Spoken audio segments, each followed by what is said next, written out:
Hey, so this is a response to that Northwest Prepper video on his survival trailer. And I want to say that I highly recommend these things, although it may be a pretty big burden for somebody to do as an individual. I've got a few people pitching in on this situation. I also use it to make money. But it's basically, this is the interior of the cargo trailer. Actually, functionally acts almost as a spare room where I live, because I don't really have a workshop there. I do have a spot where I can store other tools, so I can kind of empty a little space out here, and that's all I have is these two benches really to work on. If I move all this stuff off, then I have another bench area, but I can only do that when the weather's good. Most of the tools are cordless, battery operated. I can recharge them off of the solar array. My solar array is a 30 amp solar charger. Once the panels kind of settle in, it's actually a 24 amp system. Runs 12 volt, but I produce enough power to run benchtop power tools just straight off the inverter. Now, there's been some commentary on why I would use a smaller deep cycle battery on that. Maybe that's not showing as well as it could. Here's the thing, those deep cycle batteries, even if I have shorter battery life on it, my experience with the big Trojans was bad. The other thing is, I gotta have a short power run between the inverter and the battery, or else I'm losing something. I gotta have cranking amps in order to run actual power tools. So with that thing going, with this, I can actually start up and run a you know, a regular benchtop power tool. I can run that, okay? Huge accomplishment for me to be able to do that. I know it seems weird, but to be able to flip a switch and have a higher powered tool go, even in one of my other videos, this big 7-inch Chicago electric grinder, okay? Pretty big thing, right? That big old honking thing can run on my battery system here. And that's in addition to recharging anything that uses a battery. Any of this 110, any of this 18 volt, 40 volt, all that stuff recharges with that. Can't run the welders off the inverter yet, but if I get a 5,000 watt inverter, I think I can run a lower powered welder. I'm hesitant to really want to do that. I can run a small air compressor here, and that's eventually going to become kind of a little built-in rig with the air compressor. So this is what I bring to the table as far as the survival group or retreat goes. My personal plan involves traveling retreat to retreat to act as a force multiplier, building things up for people. If somebody's got a situation that I really believe in, I'll work basically for free or even just basic expenses. If somebody wants to pay me, hey, that's cool too. I will say this, that if I'm getting paid wages, then I basically feel that I'm also being paid to leave at the end of the job, and I'm not really part of their situation. If I'm expected to volunteer and then leave and not be part of the situation, then I would feel probably that I'm being exploited, okay? And I may roll with, you know, multiple people, because to get a lot of work done takes more people.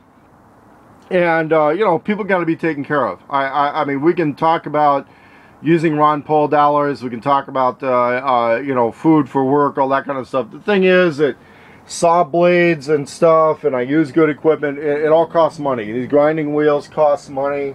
I was doing a job really cheap for a guy using this, one of these welders. The welder went bad a day before the warranty was up. Fortunately, I was able to get a replacement welder. But I learned my lesson. I cannot work at a rate that is below the cost of tool replacement. And if I'm working with other people, I'm not trying to be the greedy guy by taking most of the money. It just, you know, we gotta have expenses off the top, and I'm in charge of making sure this stuff all stays complete and useful and all that kind of stuff. But, you know, we got to get into the situation of when you got to bring something to the table. This is what I bring to the table. It's not just my skills. I bring my equipment. And in the way this rig is set up, all of these carts are on wheels So once I park someplace and pull everything out, this becomes a cargo trailer that's really good for hauling materials. And of course, if I've got space to get more junk out of here, then that increases the usefulness of this as a workspace. Let's say a space that needs to be heated or cooled. Although more likely, you know, it would need to be heated than cooled, but in the hot weather, I can open up doors and windows, and at least, you know, we'll have some shade. But the thing is, it's you know, there is an economy to it. It's not all just charitable giving, and if it is a charitable situation, I understand that. But you know, kind of like when the Titanic was sinking, lifeboat space goes to people who paid for the lifeboats. Okay, I'm not going to be, you know, I hate to be a jerk about it, but lifeboat space goes to people who paid for the lifeboats, and that's kind of how those things work. Okay, you know, somebody said, well, what if I'm not bringing anything, and does that mean I get less food? You know, it could. I don't want the group to be down so far that we're actually having to make decisions on who eats and who doesn't. But, you know, when it comes to somebody who is not going to contribute, doesn't want to contribute, and, you know, just wants to say, oh, well, now that I need you, I'll be your friend. Now that we need you to help us survive, you're no longer a weirdo. And I've seen people comment, not so much in my YouTube channel, but in other people's YouTube channels, that there's something morally depraved about the survivalist who has to understand that not everybody is going to be a part of this situation if shit goes down. And I, you know, I'm not trying to be an asshole when shit hits the fan. I'm not one of those guys who's just going to get up on the roof with an AR and shoot every refugee pretending they're a zombie. On the other hand, when I take off, you know, some people are going with me and some people aren't. And people who aren't going with me are going to be those who don't want to take direction, okay? They're going to argue with me and second guess me all the fucking time and treat me like I was the weirdo all along, but now they'll kind of tolerate my presence. Guess what, man? Yeah, go wait in the building. We're going to handle some things. You know what we're going to be doing? We're going to be driving away. My ball, my game. That's how I roll. If somebody decides they're going to roll away in my shit, okay, there's another way that works. Only I know how to organize this mess, and my use of all of this equipment is really skills based. I mean, good luck rolling away without me. Good fucking luck. That's if I'm in any condition to roll up and catch you, okay? But you know what? This is all skills-oriented stuff. I'm not the dummy on that, okay?